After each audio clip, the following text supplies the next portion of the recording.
Good, sabi nila. Siyempre, unang-una, kapasalamatan ko na yung pinakauna, si Joanne Camille. Yes! That's the one. Smile naman dyan. Picture niya. Smile. Ooh! Ayan. Yung Cianatics started nung, sa mga bago pong nandito, Cianatics started nung unang dating ko pa lang sa Pilipinas. Wala pa po ako sa show business, nagsa-school pa lang po ako. And ang gusto ko pong gawin nun sa buhay is to play basketball. So, Cianatics started tapos dahil nagpo-practice po ako with UE Warriors and nasa team B po ako, and si Rovi, who is now busy with school, decided yun nga, magtayo tayo ng Cianatics yan, pag naging player ka, tamang-tama may grupo tayo. Then came na sidetrack po, napunta sa show business, and happy po ako na napunta ako dito dahil kung wala ako dito, syempre, hindi ko kayo lahat makikilala. And, ayun na nga, so, yun ang brief history ng Cianatics. Sila po yung pinakaunang grupo, at hanggang ngayon, nandito sila, nandito si Joanne, si Jovi. Thank you. Kailan ka ba, Jovi, nakapasok? Last year. Yes, pero last year nung inakapatid anak, nakita kita sa mall kasama yung boyfriend. Nasaan siya? Sa bahay. Okay, nasa bahay. Ayan. Ayan, meron pa yung bisita. Yes, ngayon lang siya nagpakita. Nax. Ayun, so dun nga, nandito pa lang tayo sa history ng Cianatics. So sa mga admins, malaking utang na loob sa admins dahil hanggang ngayon nandito pa rin sila. And thank you. Yung mga times na, ayun, medyo maraming ako nasabi. Yung mga times na sa mall shows, medyo wala pang masyadong tao, nandyan sila, sumusuporta, Cianatics sila. So congratulations, palakpakan naman natin ang mga admin. Yes. Ayun, thank you. Maraming salamat po. Sino po ang co-host ko ngayon? Pipili ako. Nandiyan ka. Dito ka. Ayan, sige. Bayo ka na daw.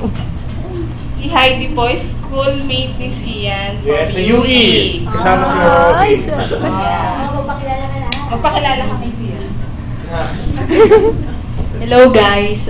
Tulad ng sinabi niya, matagal na akong di nagpapakita kasi busy na talaga eh. Pero, busy silang lahat sa school. yung pinaka-founder talaga natin, si Rovi. Wala siya ngayon, nagtatrabaho na siya. Wala, dito mo pala siya. Ayun, busy na rin. Yun talagang pinaka-busy. Pero siya yung unang nag-suggest kay Cian na kung pwedeng buuin yung group na to.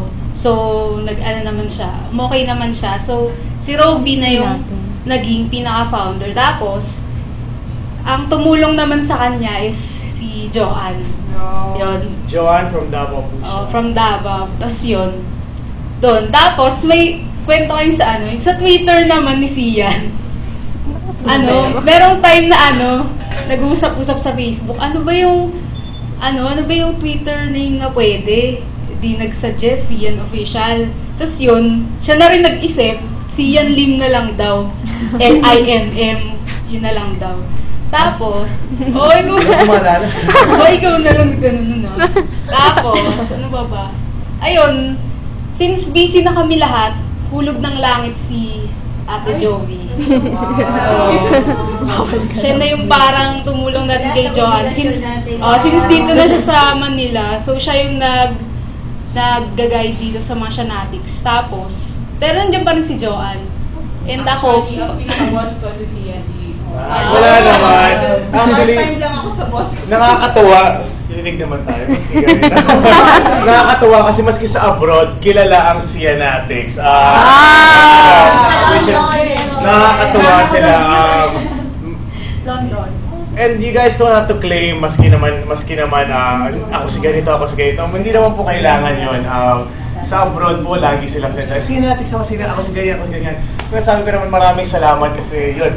Nakakatawa ng puso na yung support lang talaga yung time na binibigay nyo. Maski na, di ba nandito tayong lahat, I bet yung iba pumunta dito, ano kaya mangyayari? Hindi natin alam mangyayari. So yung yung time na binigay nyo. Maraming salamat. Ayun. Hahanap ulit ako ng co-host. Sino ang taya? Ayan, si Joanne naman ang co-host ngayon. Siyempre, from Davao. Ito na. Jet lag. Jet lag yan, Jet lag. Dahil ba saan tayo nagkakilala? Uy, may secret. Hindi, nagkakilala kami ni Sian sa sa Facebook. Aray! Tapos, inad ko siya. Pinakilala yata siya ni Roby sa atin. Si Mark. Si Mark, isa rin po siyang Taga Davao din na mas nauna nakilala ni Sian 2000.